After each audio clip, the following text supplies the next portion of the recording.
The morning light, filtered through the delicate lace curtains, painted stripes of warm gold across the polished oak floorboards of my living room. It was a Tuesday, late spring, and the air carried the sweet, lingering scent of honeysuckle from the trellis outside my kitchen window. My hands, still nimble despite 70 years of living, moved with practiced ease as I poured myself a second cup of Earl Grey, the steam a delicate veil against the crisp air. Evelyn Reed. That was me. A name that now, more than ever, felt like a soft hum in a quiet room, perfectly matched to the life I'd carefully cultivated. This little slice of New England suburbia was my sanctuary. A two-story colonial, painted a gentle cornflower blue, nestled among towering maples and a riot of hydrangeas that were just beginning to bloom.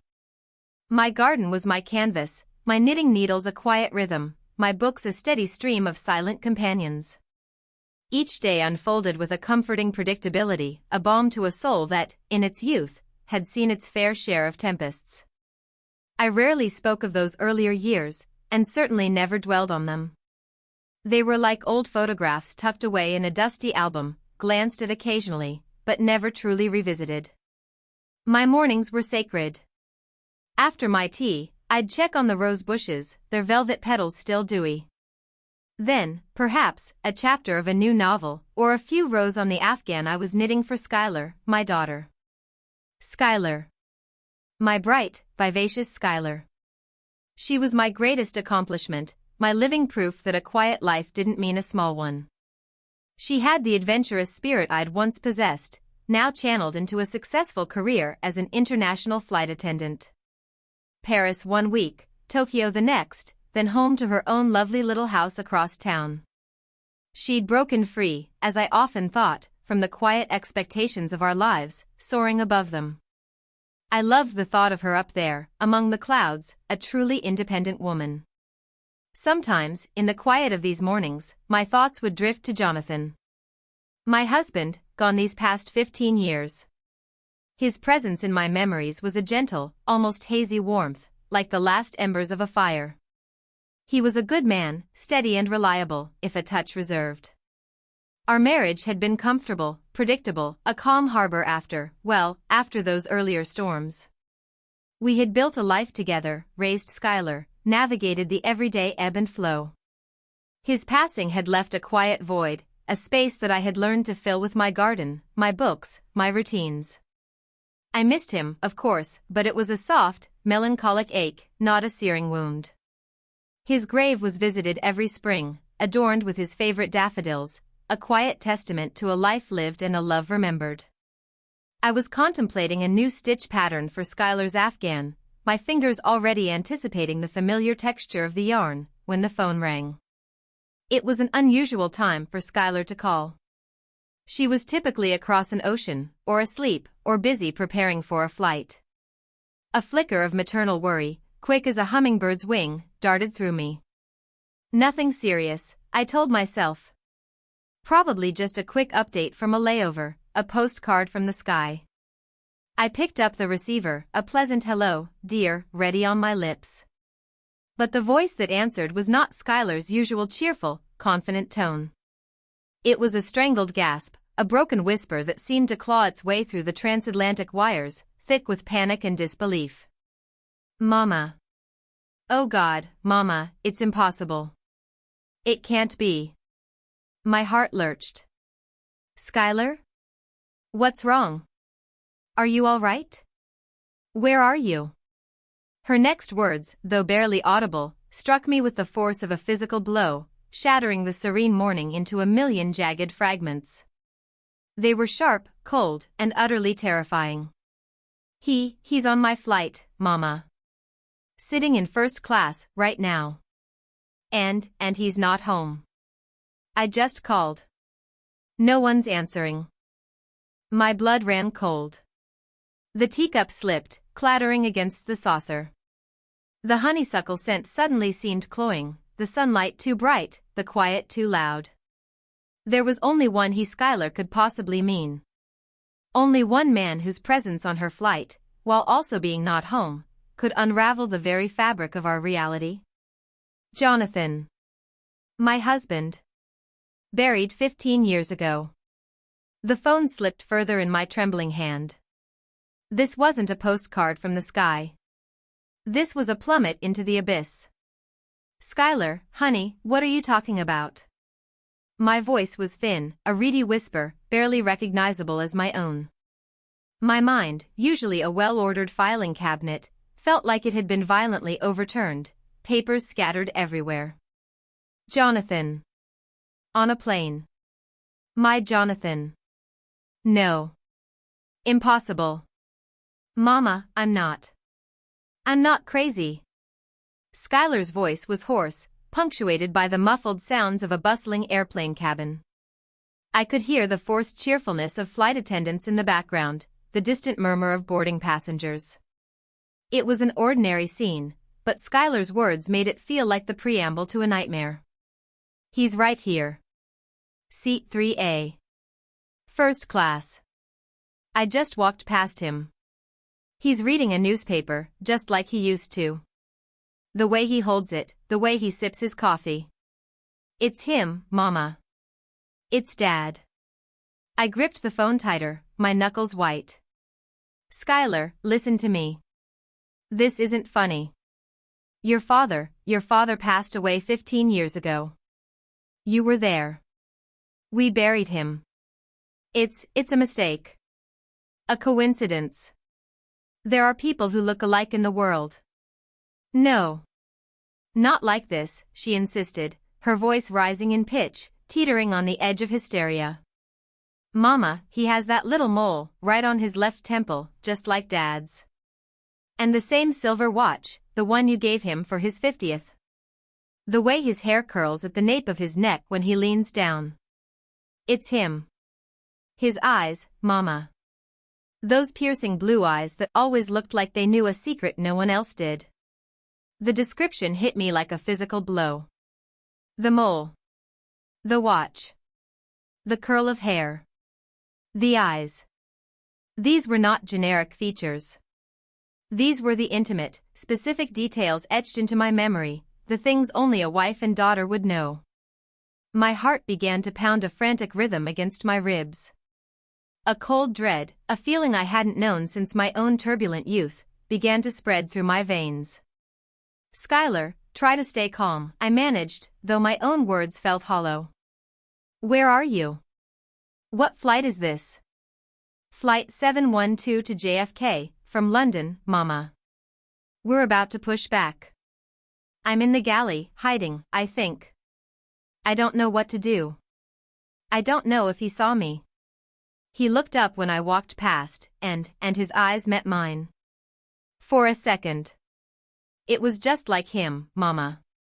Like he was looking right through me, but also not seeing me. A shudder ran through me. Not seeing me. That was Jonathan. Always a man who kept his thoughts close, who could be present yet distant all at once. My rational mind screamed that this was impossible. Skylar was overtired, stressed, imagining things. She flew too much, saw too many faces. But the conviction in her voice, the raw, unadulterated terror, it felt too real. Did you speak to him? I asked, my voice barely a whisper. No. Are you insane? What would I say? Dad, I thought you were dead. What if it's not him? What if it's some madman who just happens to look exactly like him and knows all his mannerisms? Or what if it is him and what if he's a ghost, Mama? She was crying now, soft, choked sobs. And Ethan. I just called home to tell Ethan about my flight schedule and he's not picking up. I keep calling his cell, the house phone, nothing. The mention of Ethan, Skylar's husband, added another layer of icy dread. Ethan was reliable, a homebody. He should have been there. This wasn't just about a doppelganger on a plane anymore. This was about a terrifying, inexplicable absence. Okay, calm down, darling.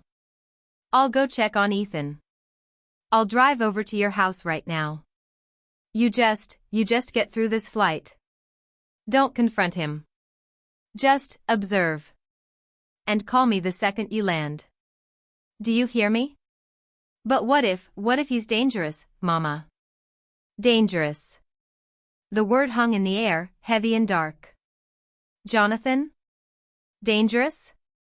My gentle, reserved husband? It was absurd. Yet, the seed of doubt, once planted, was taking root with terrifying speed. I thought of the man I had married, the man I had lived with for decades. He had been a man of quiet habits, predictable routines. But now, in the glare of Schuyler's terrifying revelation, small, insignificant details from our past began to flicker at the edges of my memory. His aversion to having his photograph taken. His always vague answers about his life before we met. His frequent business trips that often took him to places he never spoke of in detail. His sudden, unexplained disappearances for a day or two, always with a plausible, if somewhat thin, excuse. No, Schuyler, he was never dangerous, I said, trying to reassure her, trying to reassure myself. But the words felt like ashes in my mouth. Just, be careful. Call me as soon as you can. I love you, baby. I love you too, Mama, she whispered, and then the line went dead. I stood there for a long moment, the silent receiver pressed against my ear, the dial tone a mournful hum. The stripes of sunlight across the floor no longer seemed warm. They felt cold, stark, like bars. My quiet, predictable world hadn't just been broken, it had been utterly demolished, replaced by a monstrous, impossible truth. Jonathan. On a plane. Alive. And Ethan, Schuyler's husband, mysteriously gone. This wasn't a bad dream. This was a nightmare, and I was wide awake in it. My next move had to be swift, decisive. I had to get to Schuyler's house. I had to find Ethan. And somehow, I had to untangle this impossible, terrifying lie. My peaceful life was over. It had been, I realized with a sickening lurch, a deception all along. My hands were still trembling as I hung up the phone. The teacup, forgotten, remained on the table, its contents cooling. My perfect morning, with its quiet routines and fragrant honeysuckle, was utterly shattered. I had to go. Now. Schuyler's house. Ethan. I snatched my car keys from the hook by the door, my movements jerky and uncoordinated. The calm, deliberate pace of my usual mornings was replaced by a frantic, desperate scramble. Every creak of the floorboards, every rustle of leaves outside, felt amplified, sinister. Was I being watched? The thought, absurd moments ago, now felt chillingly plausible. If Jonathan was alive, if he was on that plane, then everything I thought I knew, every foundation of my life, was a lie. And what else might be a lie? The drive to Schuyler's house was a blur. The familiar suburban streets, usually a comforting patchwork of well-kept lawns and friendly neighbors, now seemed alien, almost threatening. Each turn of the wheel felt heavy, burdened with the impossible weight of Schuyler's words. He's on my flight, he's not home. I pulled into Schuyler and Ethan's driveway, the gravel crunching loudly under my tires. Their house, a charming craftsman bungalow, sat quietly under the midday sun. All the lights were off. The curtains were drawn. A thick layer of mail peeked out of the mailbox. It looked uninhabited. Too quiet. My heart hammered. I jumped out of the car, practically running to the front door. I tried the handle. Locked. I fumbled for the spare key Schuyler kept hidden under a terracotta pot shaped like a sleepy gnome. My fingers, still shaking, finally located it. The lock clicked, a disturbingly loud sound in the silence. Ethan? I called out, pushing the door open, my voice raspy. Schuyler? Anyone? Silence. An echoing, hollow silence that swallowed my words whole. I stepped inside. The house was meticulously tidy, as always. No signs of a struggle, no overturned furniture, nothing to indicate a violent departure. Yet, it was undeniably empty.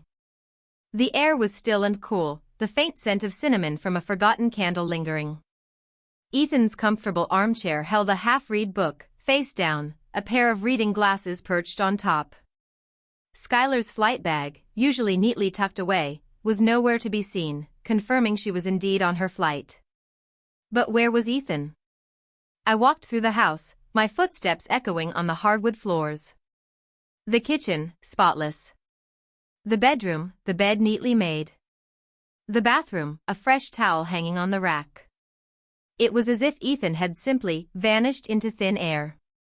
No note. No indication of where he'd gone or why. I tried his cell again. Straight to voicemail.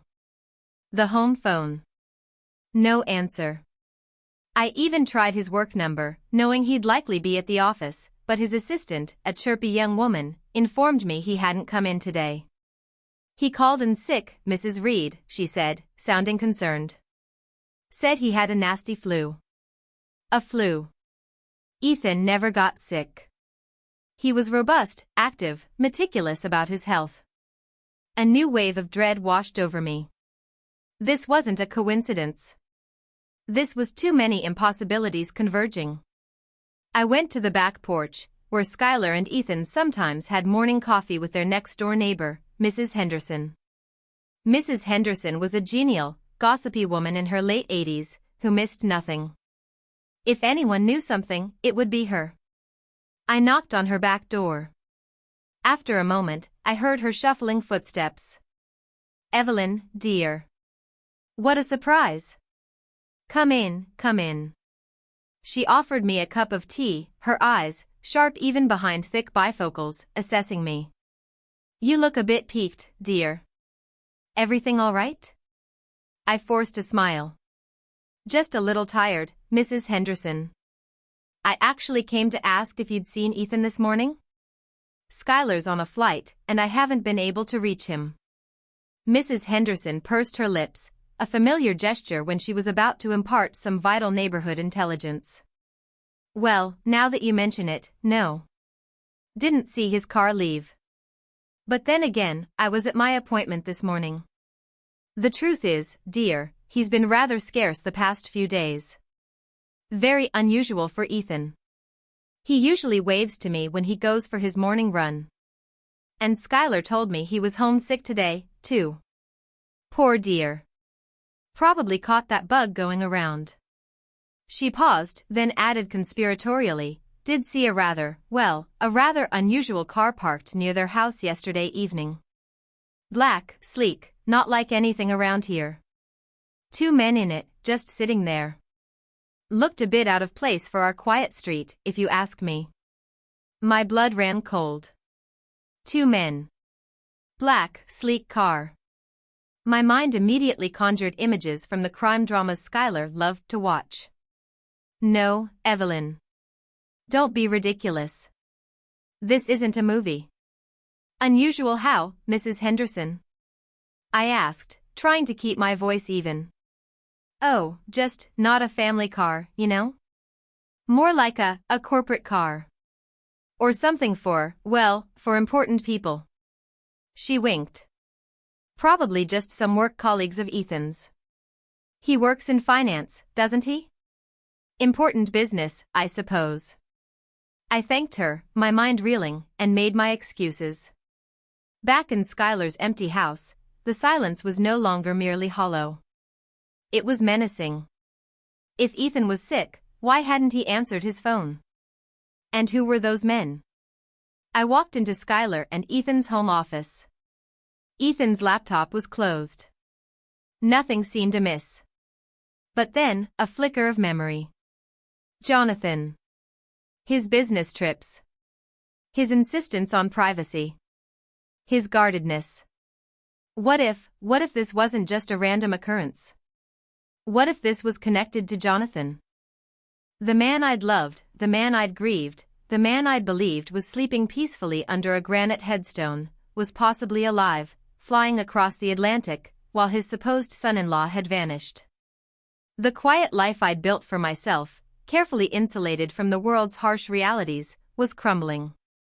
And beneath its foundations, I sensed a darkness, a truth so profound and terrifying, it threatened to swallow us all. My logical brain, the one that had always sought order and reason, was seizing up. If Jonathan was alive, who was in his grave?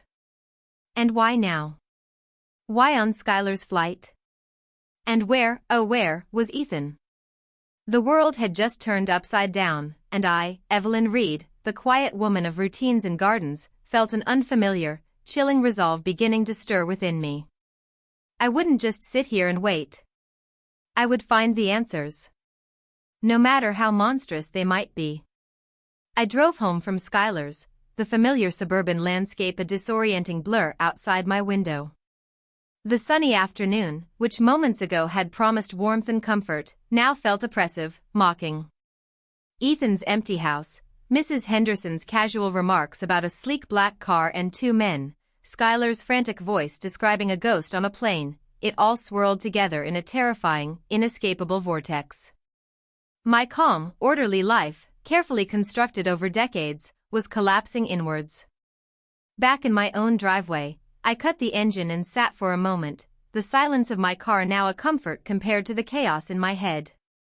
Who was Jonathan Reed? The question echoed, a cold, insistent voice that threatened to shatter the fragile peace I'd held for so long.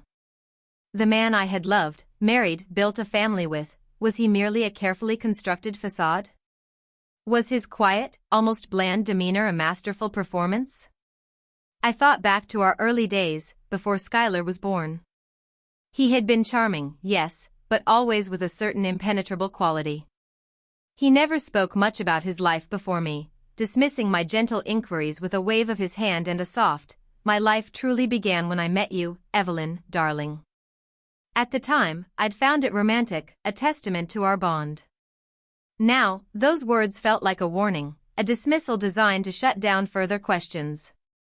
There were other things, small, almost insignificant at the time, but now glowing with a sinister light. His trips. He worked in financial consulting, a respectable, if somewhat unglamorous, profession. But his business trips were often vague. A client in Chicago, he'd say, or some paperwork in Miami. He rarely brought home souvenirs, never told amusing anecdotes from his travels. He just went and then returned, resuming his quiet life as if he'd simply stepped out for an errand. And his privacy. He guarded it fiercely. He had a small, locked mahogany box in his study, which he always said contained just some old odds and ends, not worth looking at. I, ever the respectful wife, had never questioned it, never tried to open it. It was his space, his past. And now, I felt a burning need to violate that privacy. It wasn't respect anymore, it was self-preservation. I got out of the car, my legs feeling heavy, and walked into my own house. The familiar scent of home, old books, lemon polish, dried lavender, usually so comforting, now felt like a shroud. I bypassed the kitchen, ignored the untouched teacup, and headed straight for the small, rarely used study that had once been Jonathan's domain. It was where he kept his books, his desk, his quiet thoughts. I pulled open a drawer in his old desk, the one that contained old bills, expired passports, and various household papers. My fingers, surprisingly steady despite my racing pulse, sifted through the mundane relics of our shared life. And then I found it. Tucked beneath a pile of ancient tax returns, almost as if it had been deliberately hidden, an old photo album. Not one of our family albums, filled with Skylar's childhood milestones and happy vacations, but a slim, leather-bound volume I'd never seen before. I opened it, my breath catching in my throat. The first few pages were blank, or contained faded pictures of landscapes. But then, there he was. Jonathan. But not the Jonathan I knew. This was a younger man, perhaps in his late 20s, early 30s. His hair was darker, his jawline sharper, his eyes held an intensity I'd rarely seen in the placid husband I knew. He was standing in front of what looked like a rundown warehouse, the peeling paint and grimy windows a stark contrast to the manicured lawns of our neighborhood. He wore a dark suit, impeccably tailored, but there was something in his posture, a coiled energy, that spoke of vigilance, not relaxation. My finger traced his image. He was smiling in one photo, a wide, almost predatory grin, his hand resting on the shoulder of another man with shifty eyes and a scar above his eyebrow. The background in several pictures seemed vaguely European, perhaps an old port city I didn't recognize. The clothing was slightly dated, the cars unfamiliar. This wasn't my Jonathan. This was someone else entirely. A sickening wave of nausea washed over me. He looked dangerous.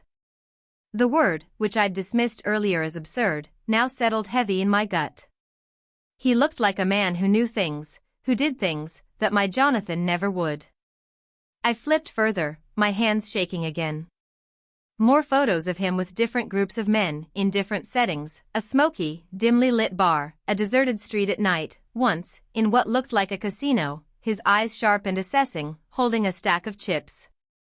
There were no women in these pictures, no family, no signs of a settled life. Just him, and these other men, all with a similar air of guardedness, of knowing glances exchanged. And then, on the last page, a single, faded newspaper clipping. The headline was in a foreign language, but beneath it, a smaller, English subheadline read, "Bank Robbery Mastermind Escapes, Accomplices Detained." And there, in a grainy, black and white photo of 3 men being led away in handcuffs, was the man with the scar, and another man from the bar photo. Jonathan wasn't among them, but his face, the younger, sharper version, was clearly visible in a composite sketch printed next to the headline, labeled Person of Interest. My world tilted on its axis. Bank robbery. Mastermind. Escapes. Person of interest.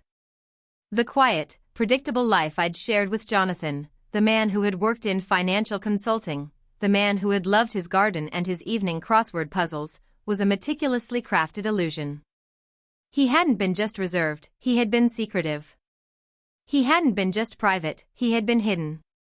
My husband, the man I'd mourned, was not just alive. He was a ghost from a dangerous past, a criminal mastermind who had, for some unknowable reason, reinvented himself as Jonathan Reed, suburban husband and father.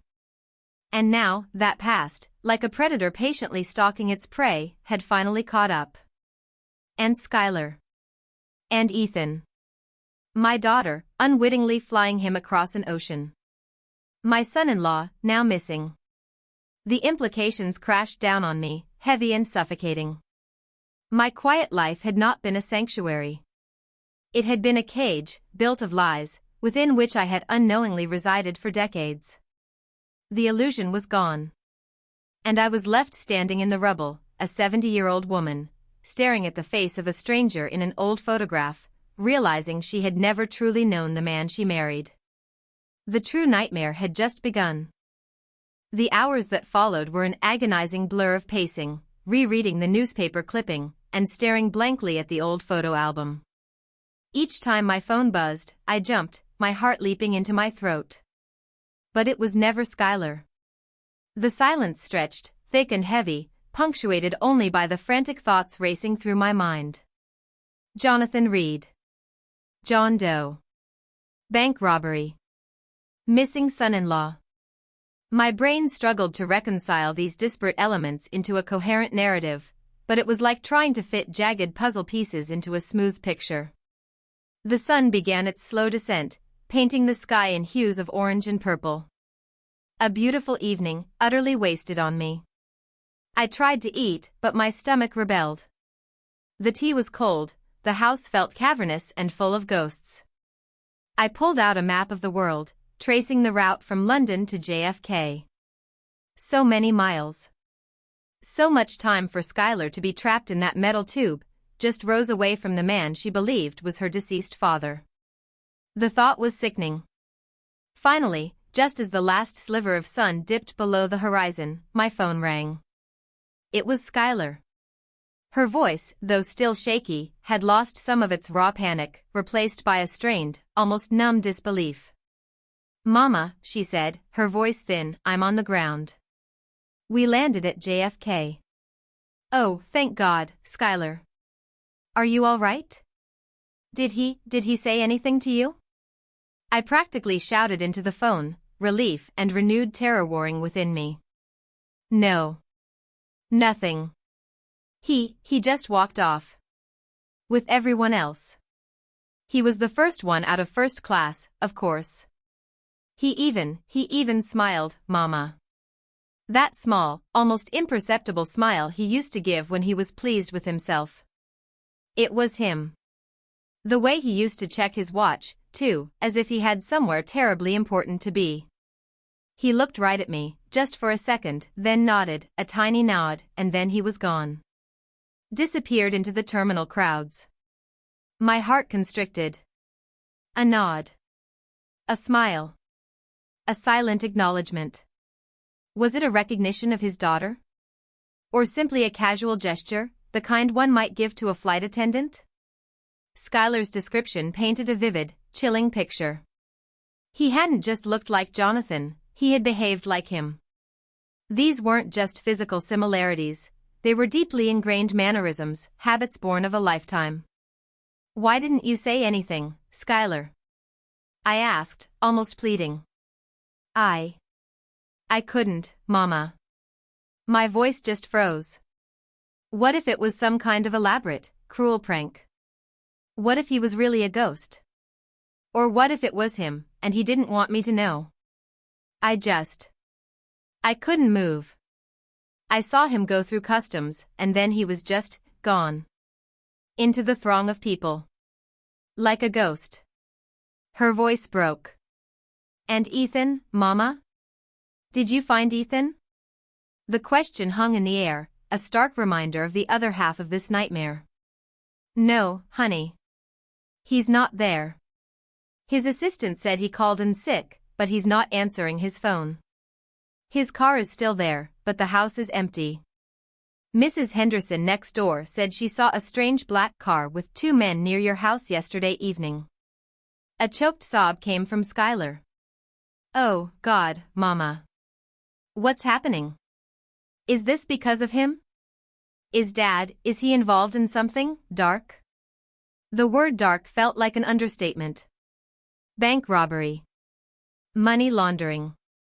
Mastermind. The old newspaper clipping, still clutched in my hand, felt heavier than lead. I don't know, darling, I lied, my voice wavering. But I promise you, I will find out. You just worry about yourself. Get home, and try to reach Ethan again. Maybe he just went for a drive, or stepped out for a bit. It was a feeble attempt at reassurance, and we both knew it. After we hung up, I sank onto the sofa, the phone still clutched in my hand. My mind was racing, trying to put the pieces together. Jonathan, the bank robber. Ethan, missing. The strange men. It was all connected. It had to be. The quiet woman I was supposed to be, the one who spent her days in peaceful routines, was gone. In her place was a surge of something primal, something I hadn't felt in decades, a fierce, protective instinct. Skylar was clearly traumatized, terrified. And Ethan was in danger. I couldn't just sit here and wait for answers to come to me. I had to go to them. I had to find them. But where to start? The police? What would I tell them? My deceased husband, a man I now suspect was a bank robber, was seen on my daughter's flight, and now my son-in-law is missing? They'd think I was senile. No. This was my mess. Or rather, Jonathan's mess. And I, Evelyn Reed, was going to clean it up. I looked down at the old photo album again, at the younger, harder face of the man who was once my husband. I remembered a conversation we'd had years ago, just a casual remark. He'd mentioned that before he'd met me, he'd lived in a small town upstate, where he'd worked for a brief period at a rather shady financial firm. He'd laughed it off, saying it was a youthful folly. But now, it sounded like a potential key. A thread to pull. My heart pounded with a mix of fear and an exhilarating, albeit terrifying, sense of purpose. I had to start somewhere. That shady financial firm. It was a long shot, a desperate one. but it was the only lead I had. I would go to that town. I would find that firm, or whatever was left of it. I would talk to anyone who might remember him. I would delve into the past, into the very darkness he had so meticulously hidden from me. Because somewhere in that darkness lay the truth about Jonathan Reed.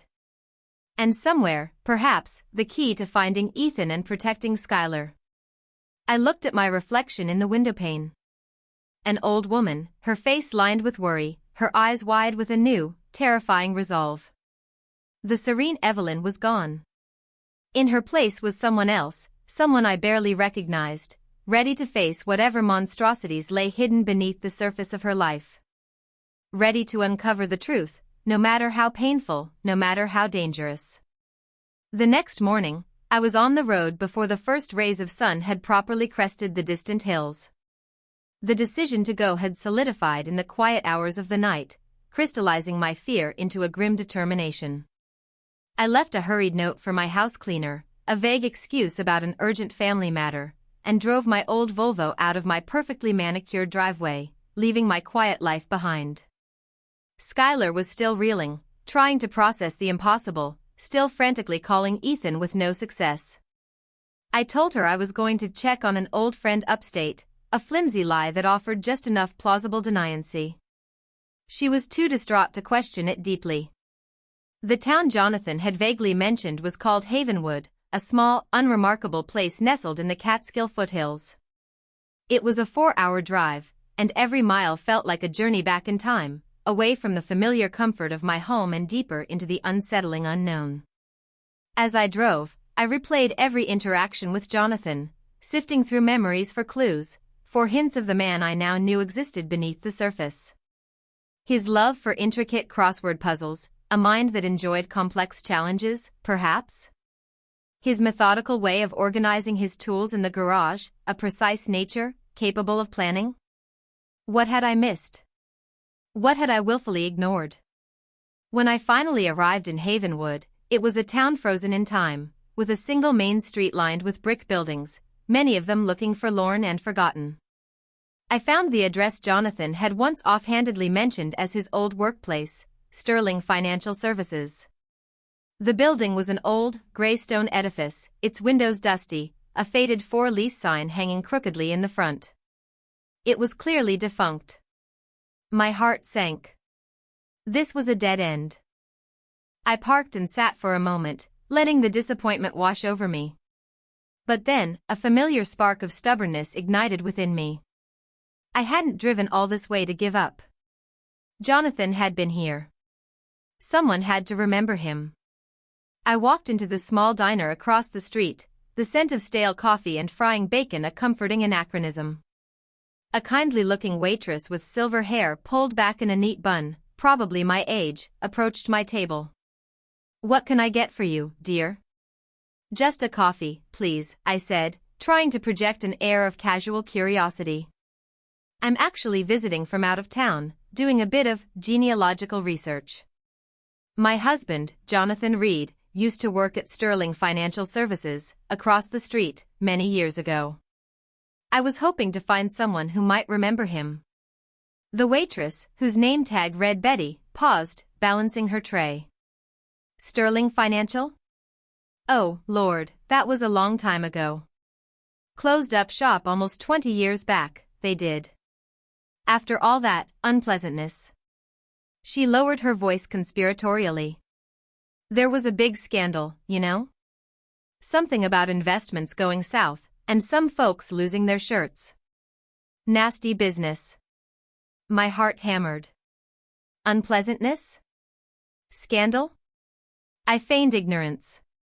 I had no idea. My husband was always so tight-lipped about his work. Betty nodded knowingly. Men are like that.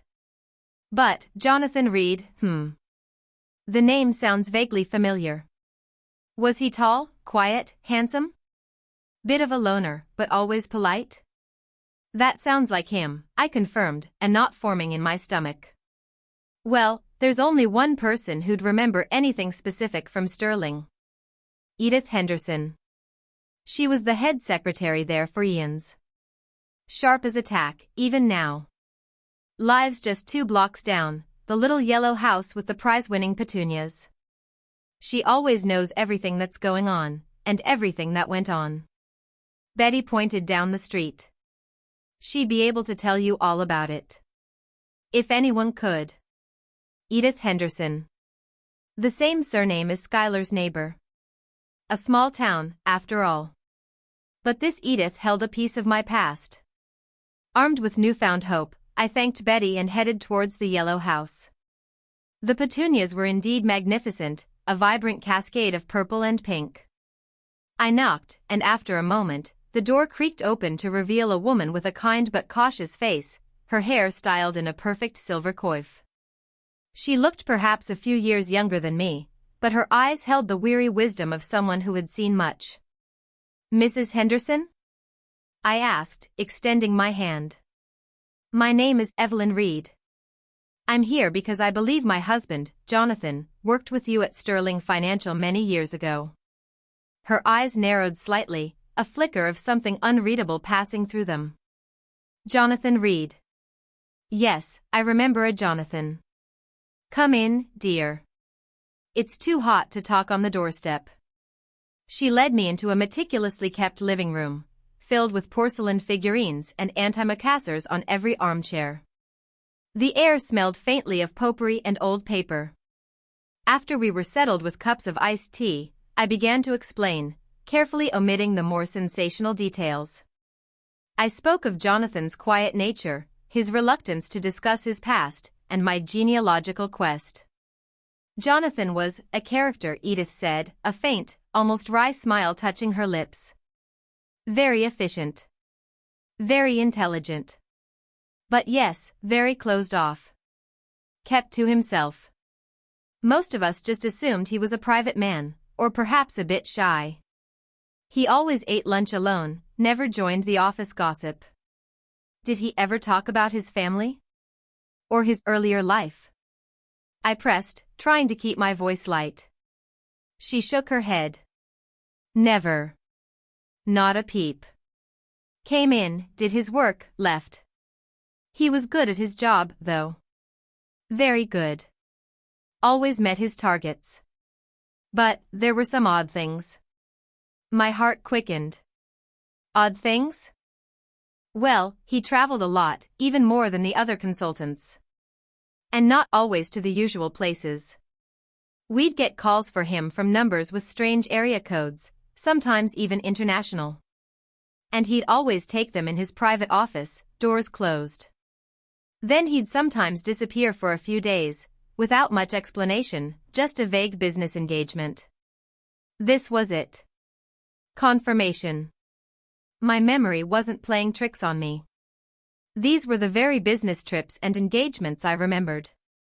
And the scandal you mentioned, with Sterling Financial?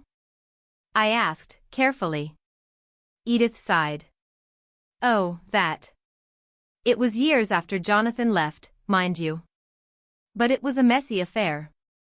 The owner, a Mr. Sterling, was eventually caught running a huge Ponzi scheme. Took a lot of people's life savings. Went to prison, he did.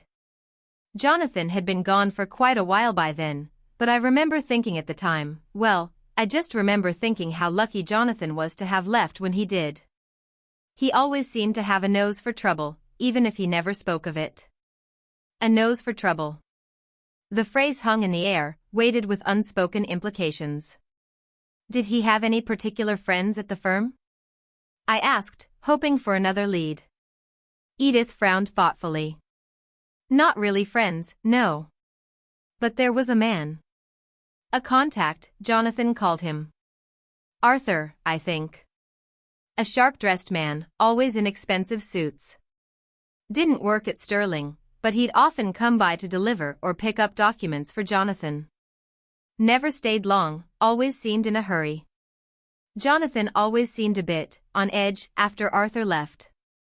Arthur. The name clicked like a tumbler's in a lock. A sharp-dressed man. A contact. This was starting to feel less like a ghost story and more like a carefully orchestrated criminal drama. My quiet husband, orchestrating his life of deception, with a network of contacts, a firm that turned out to be a front for a Ponzi scheme, and a history of disappearing acts.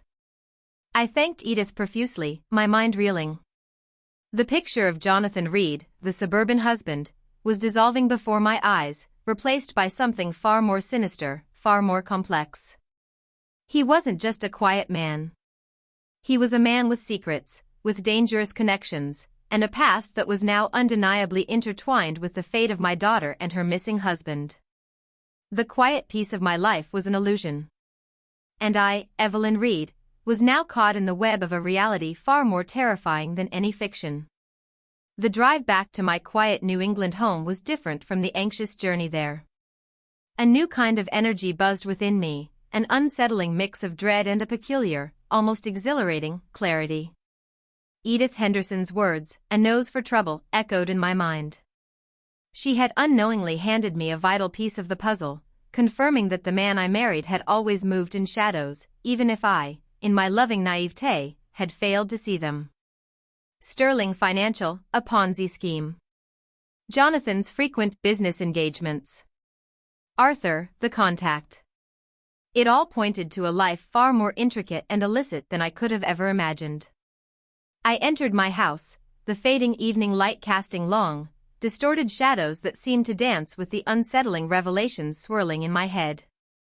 The serenity of my home, once a comfort, now felt like a cruel mockery. Every object, every piece of furniture, seemed to whisper of a life built on a foundation of lies.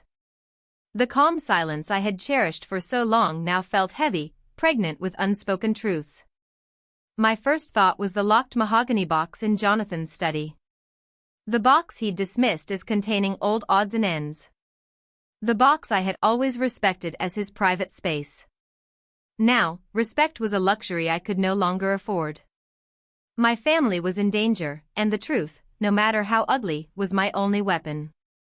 I walked into his study, the room still smelling faintly of his pipe tobacco and old paper. The mahogany box sat on a high shelf, just as it always had, unobtrusive, almost unassuming. But now, it seemed to glow with a dark, magnetic pull. I reached for it, my fingers tracing the smooth, polished wood, the intricate brass lock. It was small, no bigger than a shoebox, but its contents, I now suspected, held the key to unlocking the nightmare. But where was the key? I vaguely remembered him always keeping it on his person, or perhaps tucked away in a specific spot. I searched his old desk drawers again, more thoroughly this time. Old letters, dried-up pens, an antique compass, nothing.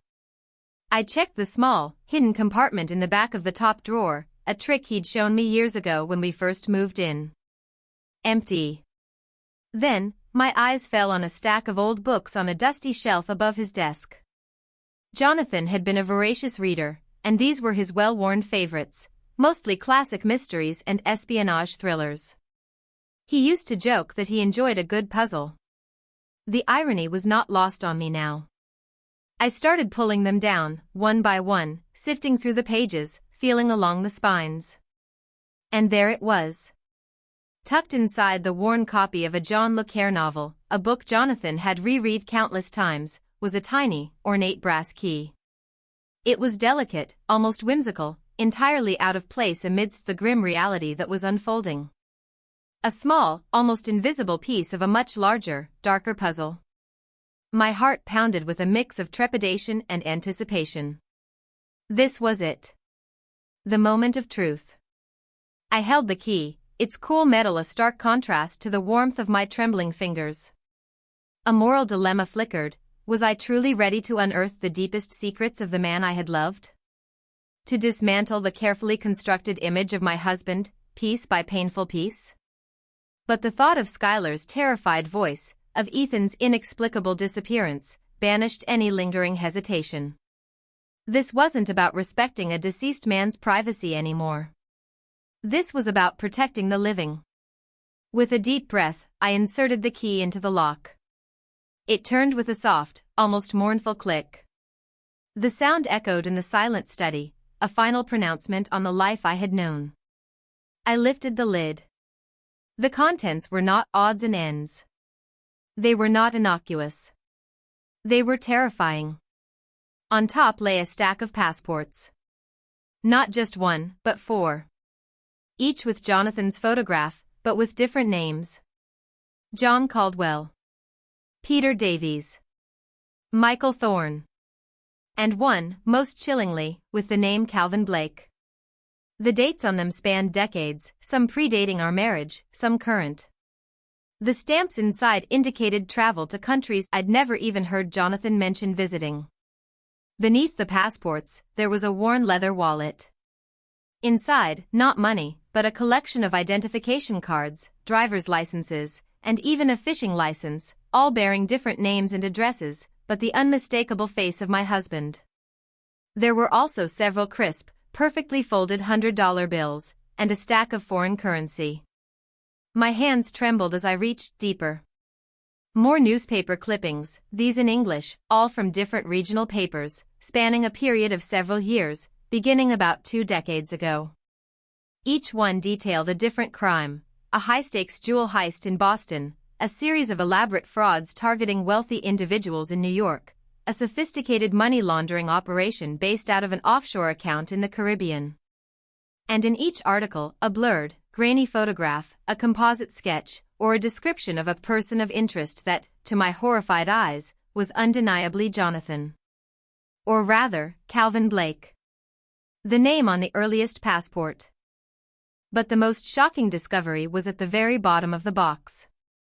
A thick envelope, addressed to Mr. John Doe at a post office box in a small town in Arizona. Inside was a letter from a legal firm, dated just 3 years ago.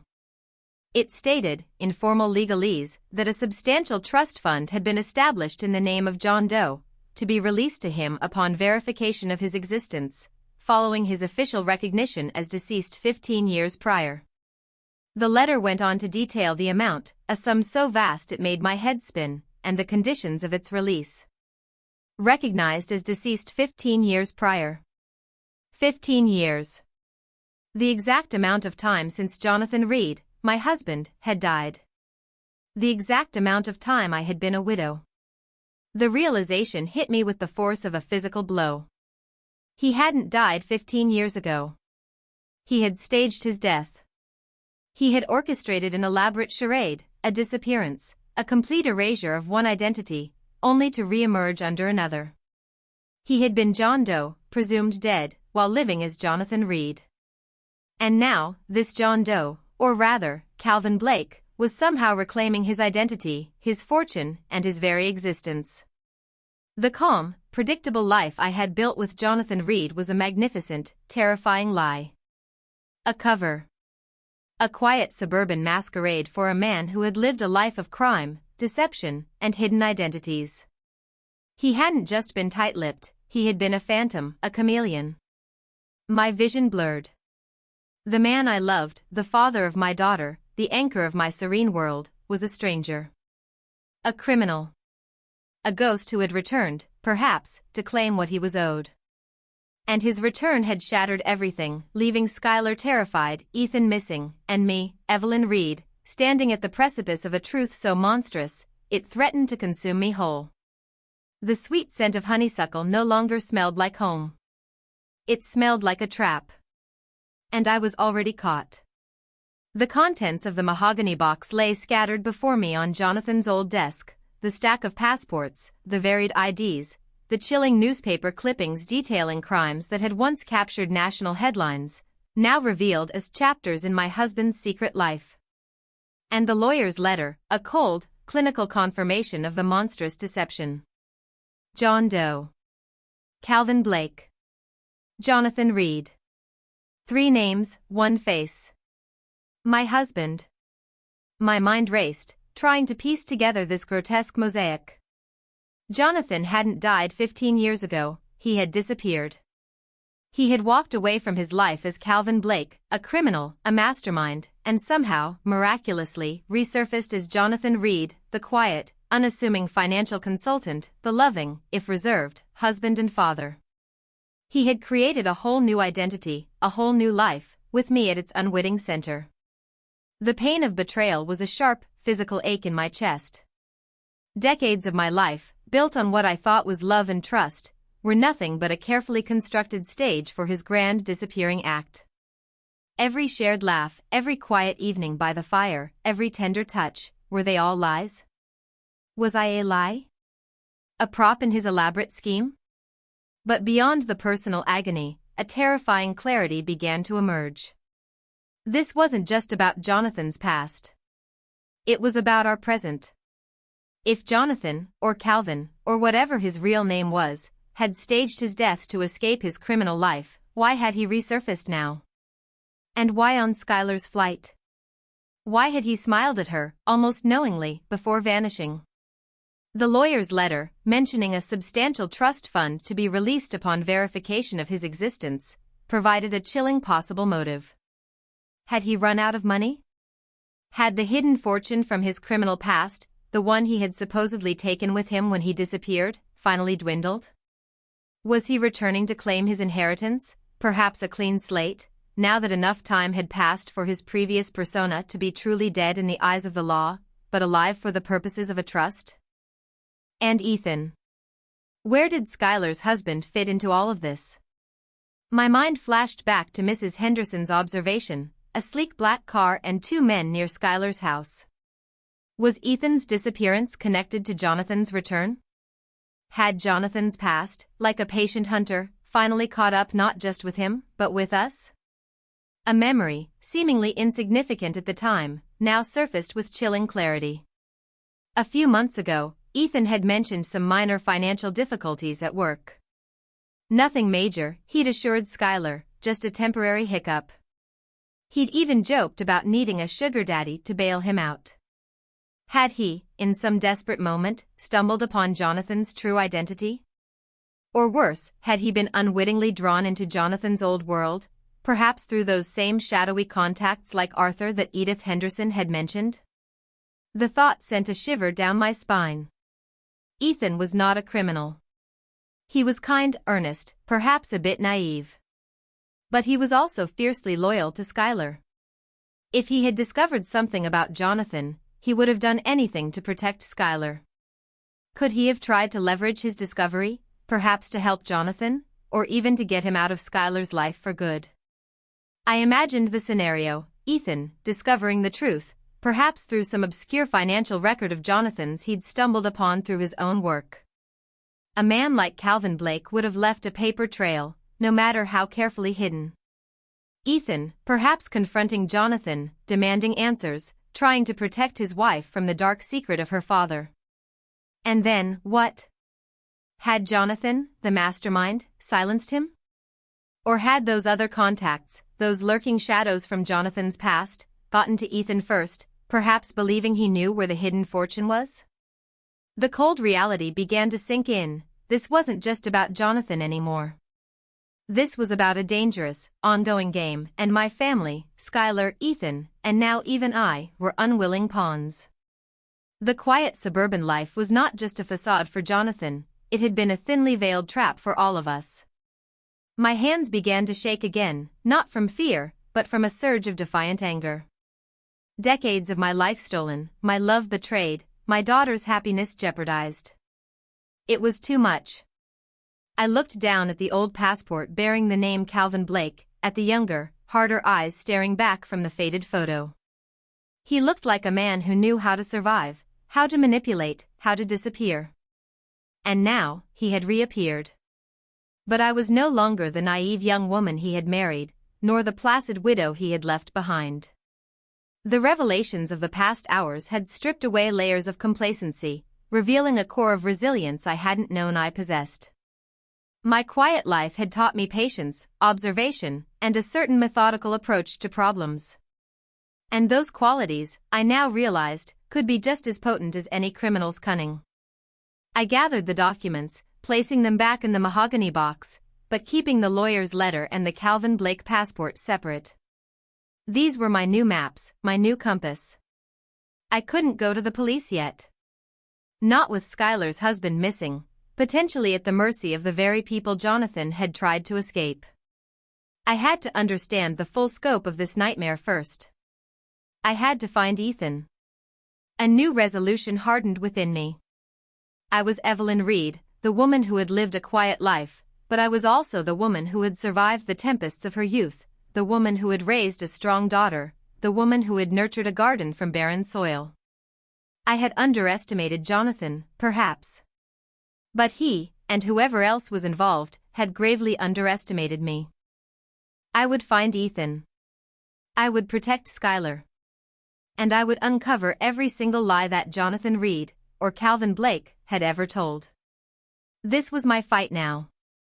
And I would face it, not with the passivity of a victim, but with the quiet, unyielding ferocity of a mother protecting her cub, and a woman reclaiming her truth. The serenity of my home was gone, but in its place, a fire had been kindled. Days bled into a week, each one a relentless march of anxiety and growing despair. Skylar was back home, a shadow of her former self. Ethan was still gone. His car remained in the driveway, untouched. His phone went straight to voicemail. The police, whom Skylar eventually called in a desperate panic, could find no trace, no leads. They treated it as a simple missing person case, perhaps a husband who'd left his wife. They saw no connection to a phantom father, a deceased but not deceased man on a plane. They saw no sleek black cars. They saw only Skylar's growing hysteria and my forced, calm explanations. I couldn't tell them about the box, the passports, the newspaper clippings. Not yet. Not while Ethan's life hung in the balance. I had hidden the mahogany box in a secure place, its contents a burning secret within my own walls. The lawyer's letter haunted me. A trust fund. 15 years after his supposed death. It was the linchpin, the true reason for his reappearance. He wasn't back for sentimentality, he was back for money. But what kind of money, and from whom? I spent my days in a haze, going through the motions of routine, but my mind was a beehive of frantic thoughts. I revisited old photographs, studying Jonathan's face, looking for any telltale signs of the man I now knew him to be. The gentle smile, the reassuring gaze, were they always a performance? Could I have been so utterly blind? Then, one Tuesday afternoon, exactly a week after Skylar's terrifying call, the doorbell rang. It wasn't Skylar. She would have used her key. It wasn't a neighbor. They usually came to the back door. My heart gave a familiar lurch of apprehension. I walked to the door, peering through the peephole. Standing on my porch was a man in an impeccably tailored dark suit. He was tall, with sharp features and cold, intelligent eyes that seemed to miss nothing. He held a briefcase, and there was an air of confident authority about him. He looked vaguely familiar, a ghost of a memory from one of Jonathan's old photographs in the secret album, but I couldn't place him immediately. I opened the door, leaving the safety chain on. "Can I help you?" I asked, my voice betraying none of the fear that was suddenly constricting my throat. He offered a polite, almost practiced smile. "Mrs. Reed? My name is Arthur. Arthur Finch. I apologize for the unannounced visit. I'm an old colleague of your late husband, Jonathan. I was hoping to have a word with you." Arthur. The name struck me like a bolt of lightning. Edith Henderson's contact. The man who used to deliver documents to Jonathan, the one who left Jonathan on edge. The scar-faced man in the old newspaper photo. But this man had no scar. He was too polished, too refined. He wasn't the blunt instrument I'd imagined. He was the razor's edge. "Jonathan passed away 15 years ago, Mr. Finch," I said, trying to maintain a facade of serene bewilderment. "I'm afraid you have the wrong person." His smile widened, a thin, humorless slash. "Oh, I don't think so, Mrs. Reed. I assure you, I have the very right person. And I assure you, your husband is very much alive. Or, shall we say, Calvin Blake is. And I believe you are intimately aware of this fact, given the unusual circumstances of your daughter's recent flight." My blood ran cold. He knew about Skylar. He knew about the flight. He knew about Calvin Blake. He knew everything. My carefully guarded secret was no longer a secret. I unlatched the chain, pushing the door open just enough to allow him to step in. This was not a conversation to be had on the porch. "What do you want, Mr. Finch?" He stepped inside, his eyes scanning my living room, taking in every detail with an unnerving efficiency. "Let's not play games, Mrs. Reed. We both know why I'm here. Calvin has something that belongs to me. Or, rather, to a collective of business associates. And we believe he's back to collect on a certain trust fund, which we also believe is part of our rightful share." He paused, letting his words sink in. 15 years ago, Calvin Blake, a very talented individual, decided to stage his own death to escape certain professional obligations. He took a substantial sum of money with him, money that was supposed to be divided amongst partners. Partners who have been patiently waiting for their share. And now, he's resurfaced. On a plane. With his daughter as a flight attendant. A rather sloppy move for a man of his talents, wouldn't you agree? The casual cruelty in his voice, the way he spoke of Jonathan's life as a mere professional obligation, turned my stomach. What does any of this have to do with me? Or my daughter? Arthur's eyes, cold as glaciers, fixed on mine.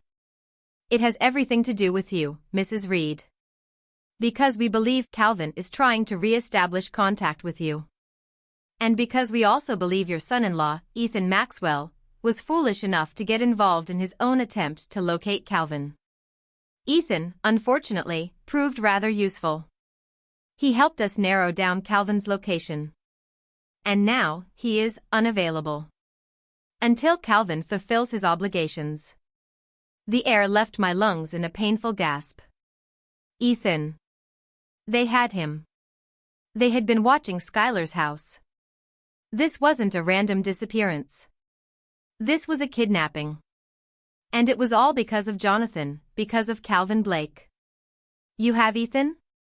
I whispered, my voice barely audible. Arthur nodded slowly, a predatory gleam in his eyes. "He's safe, for now. As long as we get what we're owed. And you, Mrs. Reed, are going to help us get it. You are his key to Calvin. His Achilles heel. Because, despite all his cunning, I believe Calvin Blake harbored a genuine affection for you and your daughter. A weakness we intend to exploit." He opened his briefcase, revealing a sleek, expensive tablet. He tapped a few times, and then turned the screen towards me. It was a live video feed. Ethan. He was tied to a chair in a dimly lit room, his face pale, a gag in his mouth. He looked terrified, but unharmed. For now. My heart hammered against my ribs, a desperate drumbeat of maternal fear. Skylar's husband. My own son-in-law. Innocent, caught in a web of deceit spun by a man I had loved. "So, Mrs. Reed," Arthur said, his voice smooth and utterly devoid of compassion, "do we have an understanding? You help us find Calvin Blake, and more importantly, our money. And in return, your son-in-law walks free. Refuse, and well, let's just say that not everyone has the luxury of staging their death twice." The choice was clear. Terrifying. But clear. My quiet life had shielded me from this brutality, but it had also left me unprepared. Yet, a fierce, primal instinct ignited within me. I was a mother, a grandmother. And I would protect my family. Even if it meant stepping into the abyss of my husband's dangerous past. Even if it meant becoming a player in a game I never knew existed. "What do you want me to do?" I asked, my voice steady, betraying none of the raging storm within. The quiet woman was gone. A warrior, old and weary, but determined, had emerged. Arthur's instructions were precise, his tone devoid of negotiation. I was to contact Calvin. Not the police, not Skylar, just Calvin. He gave me a burner phone, its sole contact number being his. I was to wait for Calvin to contact me, or find a way to make him contact me. And then, I was to lure him to a specific location, a deserted warehouse outside of the city, under the guise of an urgent, private meeting. A trap. The days that followed were a torturous exercise in controlled panic. Skylar was a wreck, desperate for news of Ethan. I had to feign concern, offer platitudes, all while knowing the monstrous truth. The lie tasted like ash in my mouth. I couldn't tell her about Arthur, about the video of Ethan. Not yet. Her fragile state wouldn't survive it. I scoured Jonathan's old papers again, desperately searching for a clue, any method of contact that wasn't outright calling a known criminal. I remembered his fascination with ciphers, with codes, with hidden messages in plain sight. He had always been clever, almost playfully so, when it came to puzzles. Then, I found it.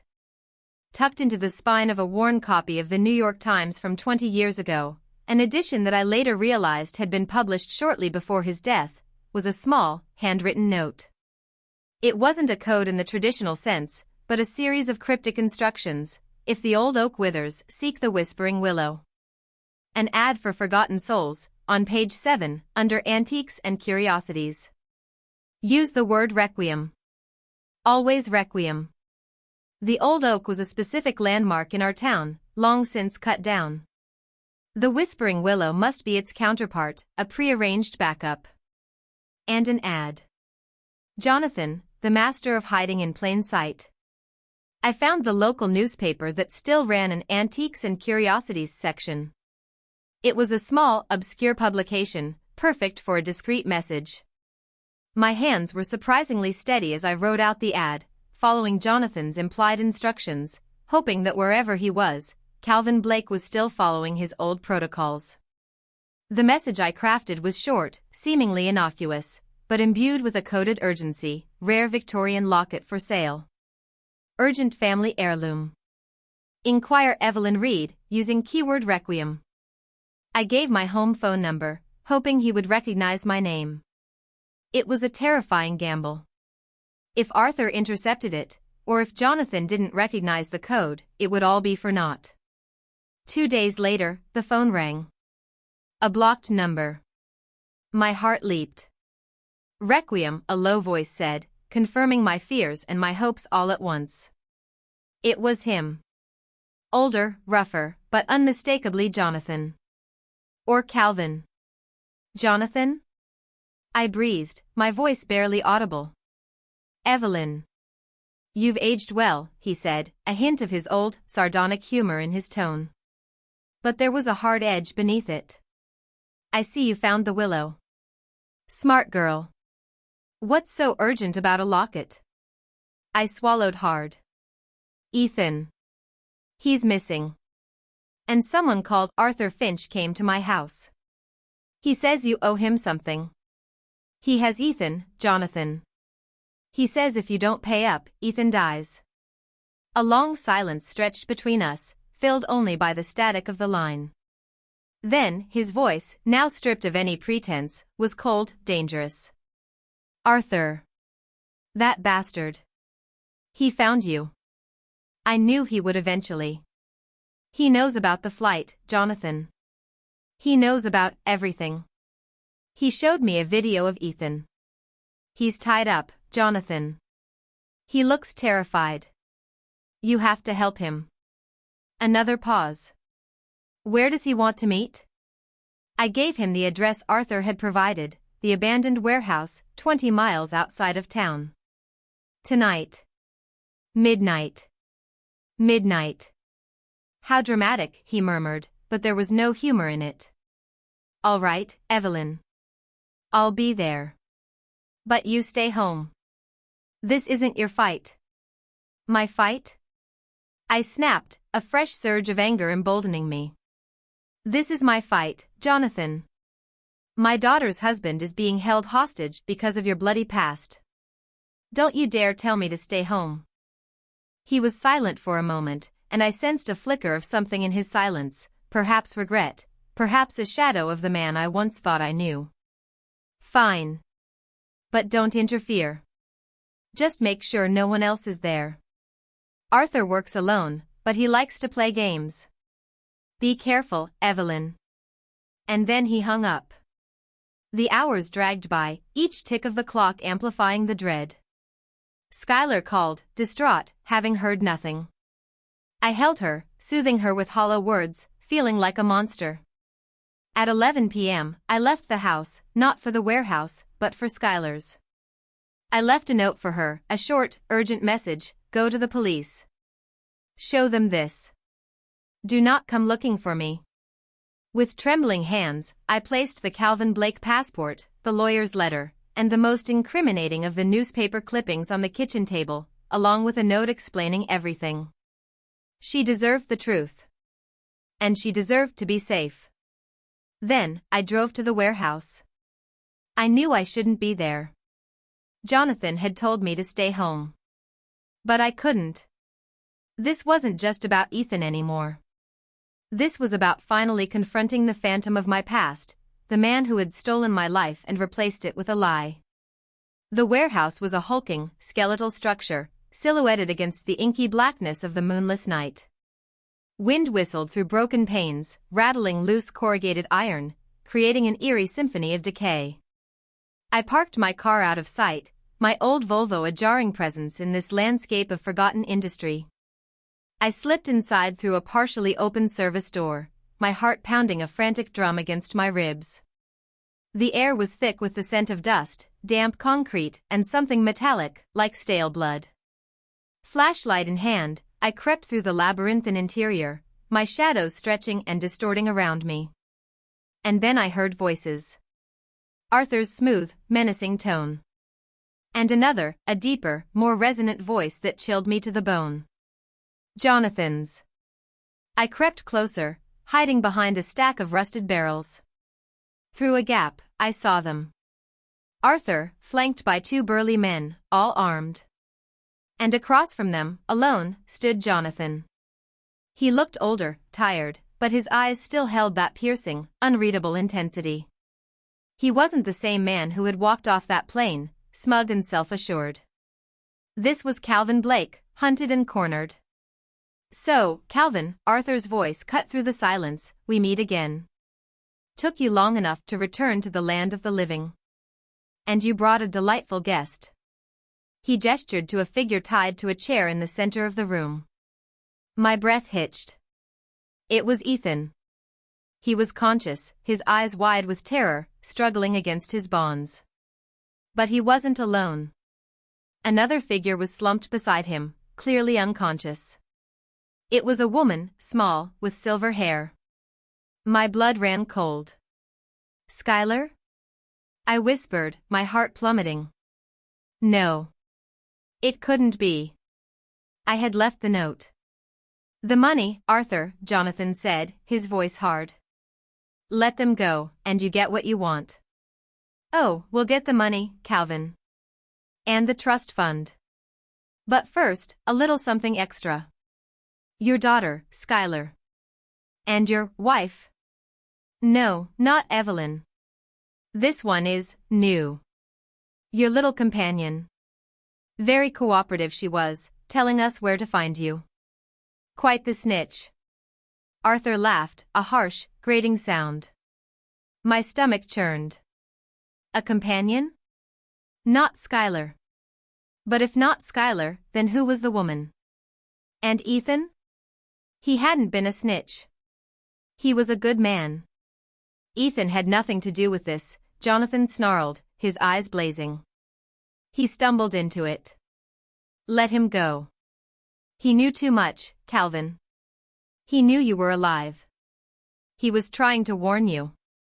Such a loyal boy. A shame. Arthur pulled out a small pistol, aiming it casually at Ethan's head.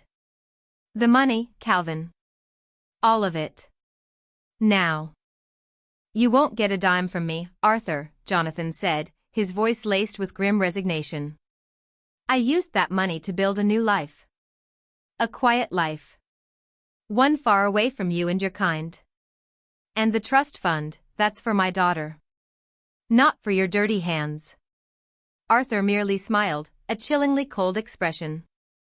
Well, then it appears your daughter will be mourning two men and a very persistent woman tonight. Unless you have a change of heart, Calvin. He cocked the pistol. My heart leaped into my throat. This was it. The climax. The moment when the quiet woman, Evelyn Reed, had to become something else entirely.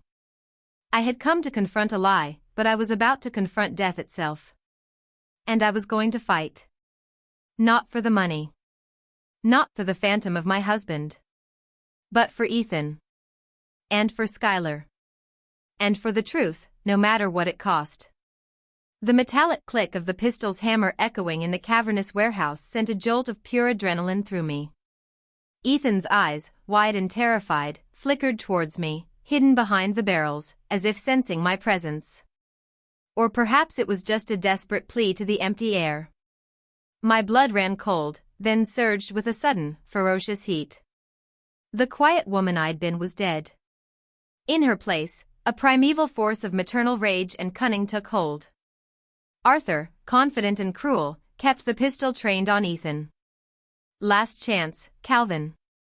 The money, or he becomes a permanent fixture in this charming establishment. Jonathan, or Calvin as he now truly was, stood rigid, his jaw clenched, his eyes burning with a desperate fury. You won't get a penny from me, Arthur.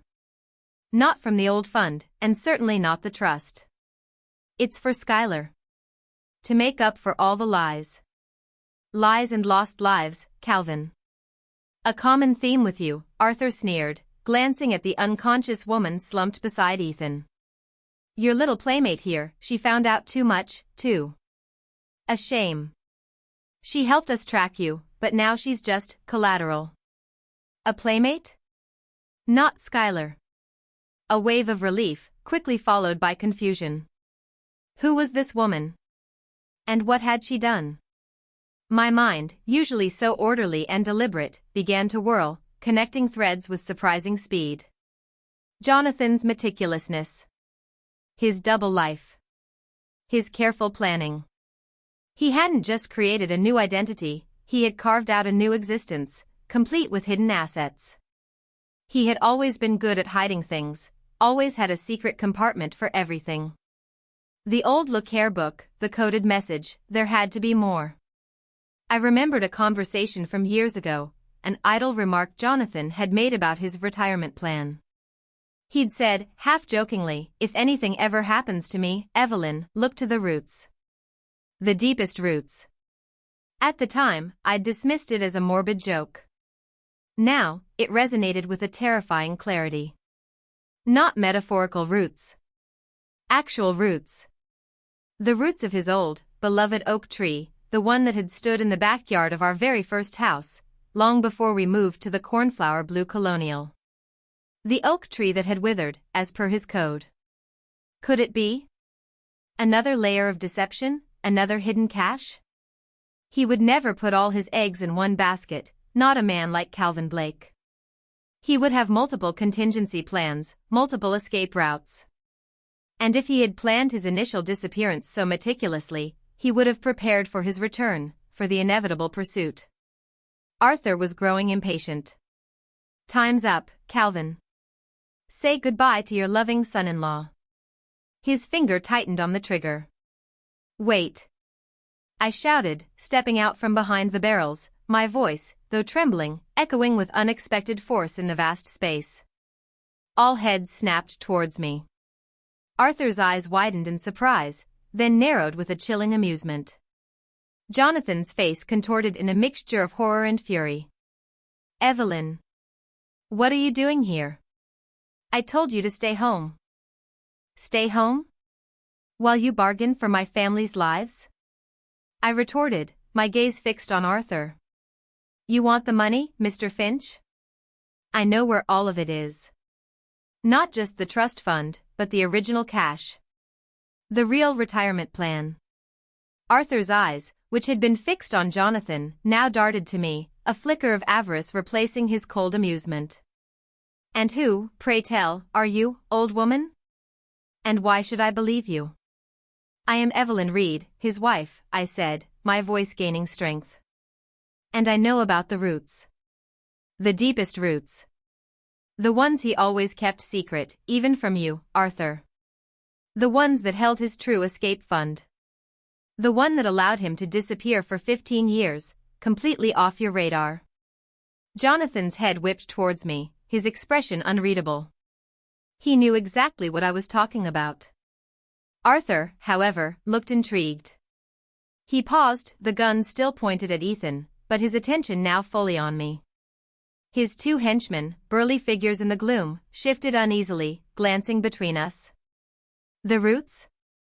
Arthur mused, a slow smile spreading across his face. Intriguing. Calvin always did have a flair for the dramatic. Where are these roots, Mrs. Reed? I'll take you there, I said, meeting his gaze unflinchingly. But you release Ethan. And the woman. I pointed to the unconscious figure. Unarmed. No tricks. Just me and you. And then, the money. All of it. Jonathan finally spoke, his voice strained. Don't listen to her, Arthur. She doesn't know what she's talking about. There's nothing there. It was a desperate bluff, a warning to me, I realized. He was trying to protect me, to keep me out of it. But it was too late. Arthur ignored him, his gaze piercing. You're bluffing, old woman. If there was such a fortune, Calvin would have used it by now. He wasn't planning on resurfacing for 15 years, I retorted, my mind racing, improvising, using every scrap of information I had. He wanted it to mature. To be completely untraceable. And he knew you'd come for the trust fund, Arthur. But he also knew you'd never think to look for the real prize. Because it's hidden in plain sight. A place you'd never connect to Calvin Blake. Arthur hesitated. The prospect of a new, untouched fortune, one Jonathan had kept even from his partners, was clearly tempting. His greed was a tangible thing, a palpable force in the room. All right, he finally said, slowly lowering the pistol, though still keeping it in his hand. Release the boy and the woman, boys. And search them. Mrs. Reed, you'll lead the way. And if this is a trick, I will ensure your daughter pays the ultimate price. His henchman, with rough hands, untied Ethan. Ethan stumbled, looking bewildered, then his eyes met mine, a silent message of fear and gratitude passing between us. The woman, still unconscious, was carefully laid on the concrete floor. As the henchmen released them, I saw my opportunity. I had to create a diversion. I glanced at Jonathan, and he seemed to understand, a grim recognition in his eyes. Just so you know, Arthur, I said, my voice rising slightly, Calvin always did have a twisted sense of humor.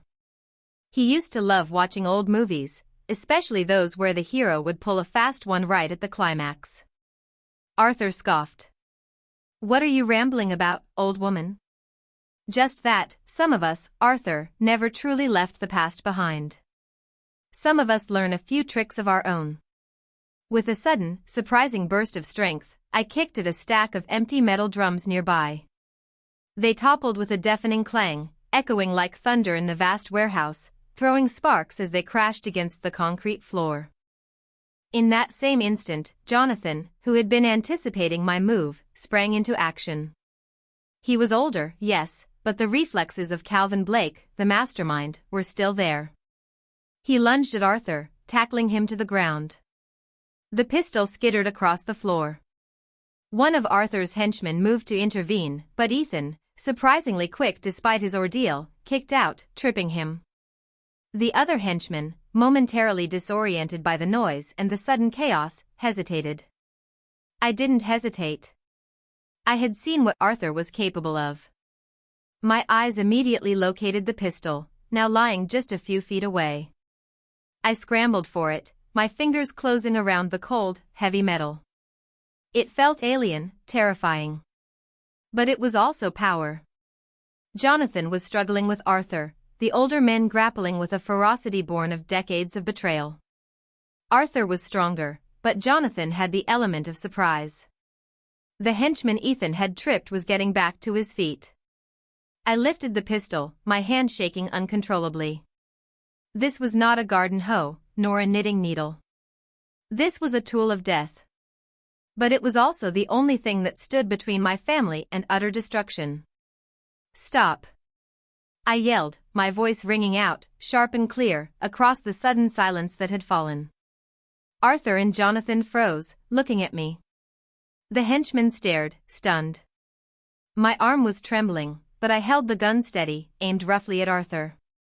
My heart was pounding so hard I thought it would burst through my ribs. I had never held a gun in my life. The smell of dust and fear filled my nostrils. This was my checkmate. The quiet woman had finally snapped. And she was holding a gun. The silence that followed my shout was absolute, broken only by the ragged gasps of the three men and the low moan of the unconscious woman on the floor. Arthur, pinned beneath Jonathan, stared up at me, his eyes wide with disbelief, then with a flicker of respect, then with pure, undiluted hatred. Jonathan, panting, his face bruised but resolute, looked at me with an expression I couldn't quite decipher: awe, despair, perhaps even a strange sort of pride.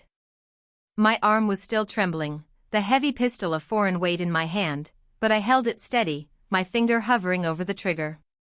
Evelyn Reed, the quiet gardener, the gentle grandmother, was holding a loaded firearm aimed at a man who had threatened my family. The absurdity of it would have been comical, if not for the very real danger. "Evelyn, put the gun down," Jonathan rasped, his eyes warning me, pleading with me. He knew I was out of my depth. "No," I said, my voice surprisingly steady. "Not until this is over. Arthur, you let Ethan and that woman go. Now. And then you walk away. All of you. You leave us alone. Forever." Arthur, still struggling beneath Jonathan, managed a strangled laugh. "You think an old woman with a gun can stop me, Evelyn?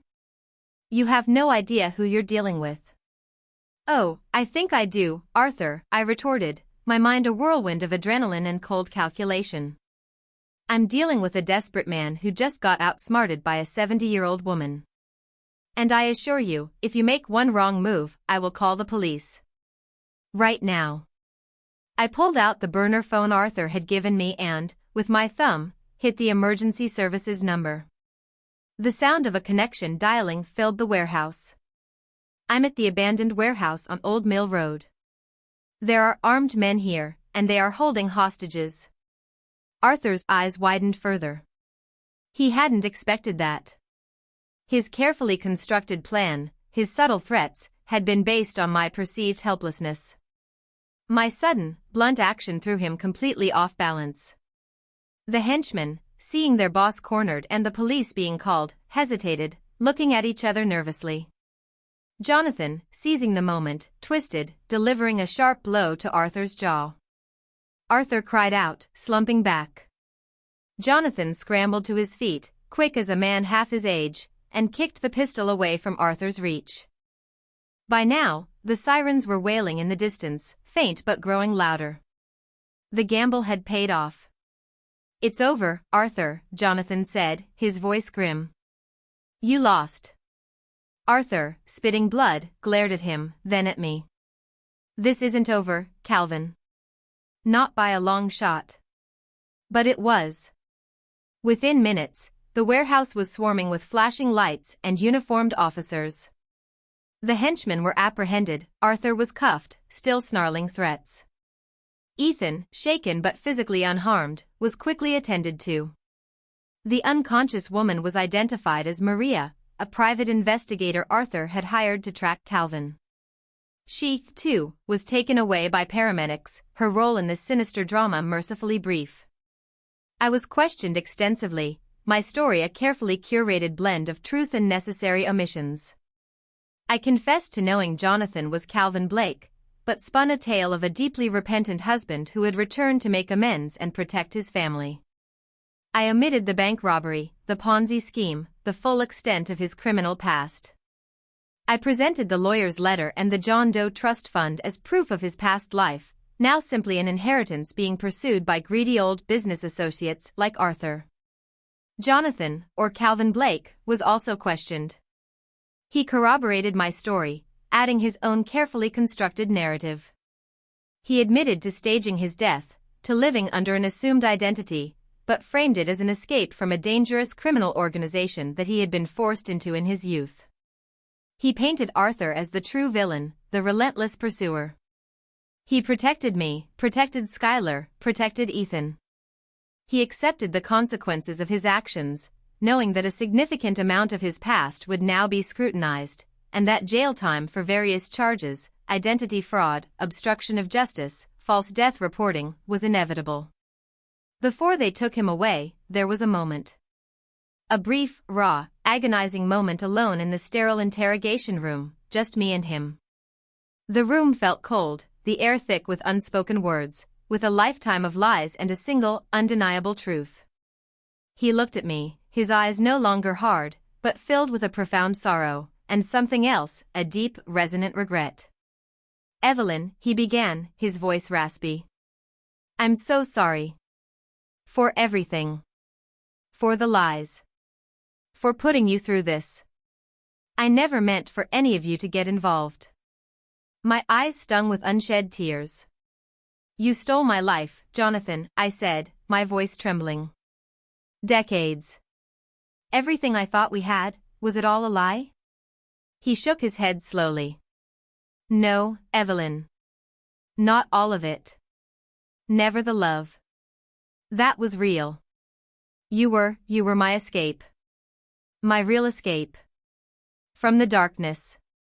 I built that life with you to protect you, to keep you safe from men like Arthur. I thought if I just disappeared, if I erased Calvin Blake, you and Skylar would be safe. I never meant for you to find out. I swear." "And Ethan?" I asked, the pain fresh. "Ethan, he was trying to help me, Evelyn. He found out I was alive, somehow. He has a knack for finding things. He tried to warn me about Arthur closing in. He never meant any harm. He was trying to protect Skylar, too. I'm so sorry he got caught in this." I looked at him, the man who had been my husband, now stripped bare of his disguises, revealed as Calvin Blake, a criminal, a liar, but also a man who had, in his own twisted way, loved us. "Goodbye, Jonathan," I whispered, the name feeling both familiar and utterly alien on my tongue. He nodded, his gaze lingering on my face, memorizing every line, every sorrow. "Goodbye, Evelyn. Live your life. Forgive me, if you can." Then, the door opened, and they took him away. Gone. Again. This time, for good. The aftermath was a whirlwind. Skylar and Ethan were reunited, their relief palpable, mixed with a profound shock and confusion as I slowly, carefully, began to reveal the curated truth about her father. They struggled with it, with the idea that the man they had mourned for 15 years had been alive, living a double life. But Ethan, having faced death, understood the weight of the lies, the desperate need for self-preservation. Skylar, though heartbroken, found a strange solace in knowing her father hadn't abandoned them, but had been trying to protect them in his own flawed, criminal way. My quiet life was irrevocably altered. The garden still bloomed, the sun still shone, but the innocence was gone. I was no longer just Evelyn Reed, the widow. I was the woman who had lived with a ghost, confronted a criminal, and held a gun to save her family. And in the crucible of that terrifying night, I had discovered a strength I never knew I possessed. A strength that would be needed because I knew, deep down, that some shadows, once awakened, never truly disappear. They simply change form.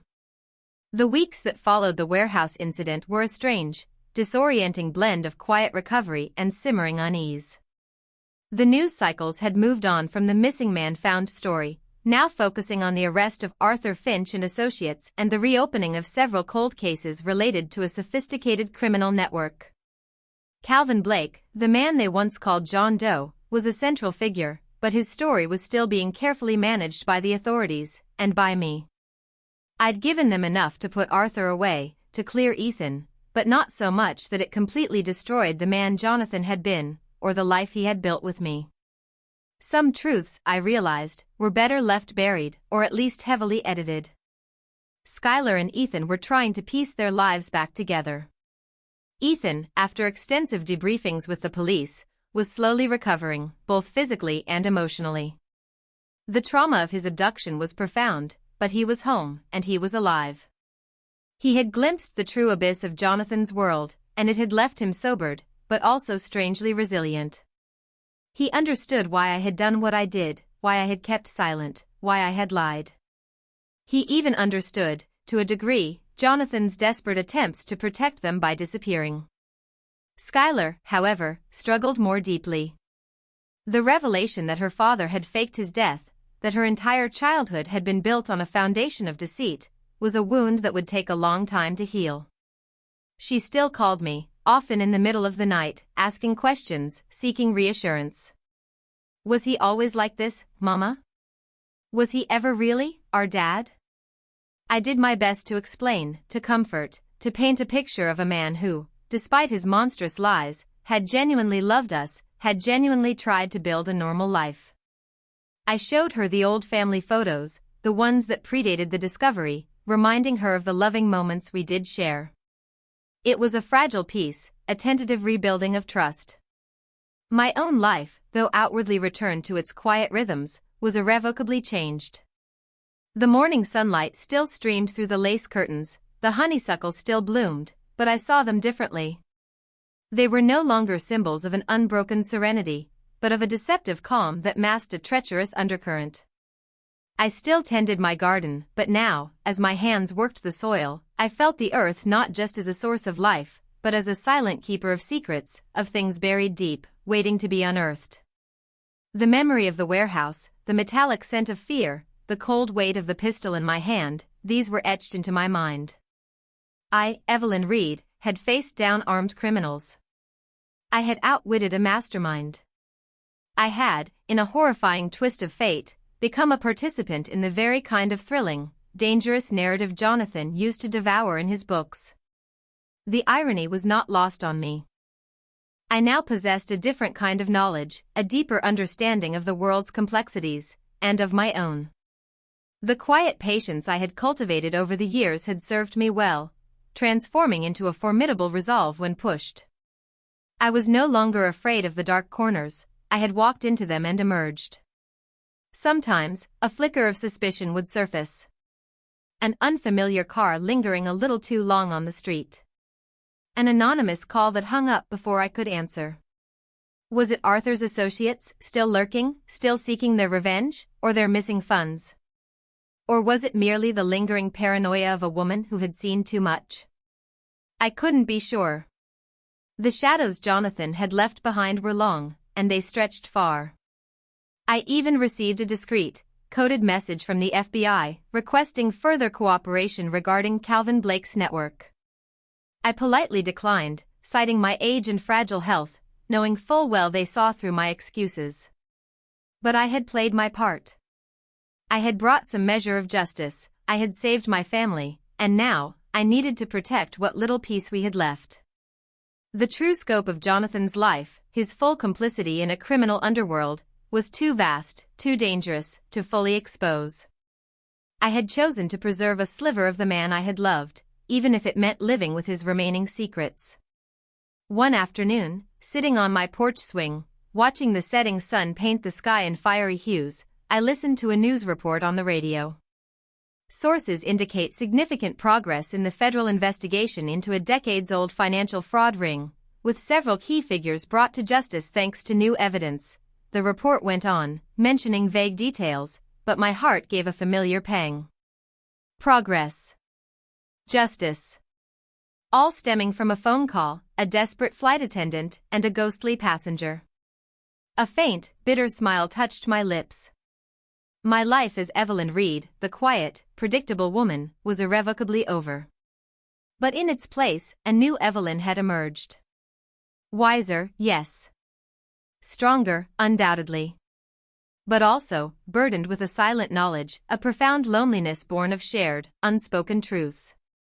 The world had expanded, revealing its hidden depths, its treacherous undercurrents.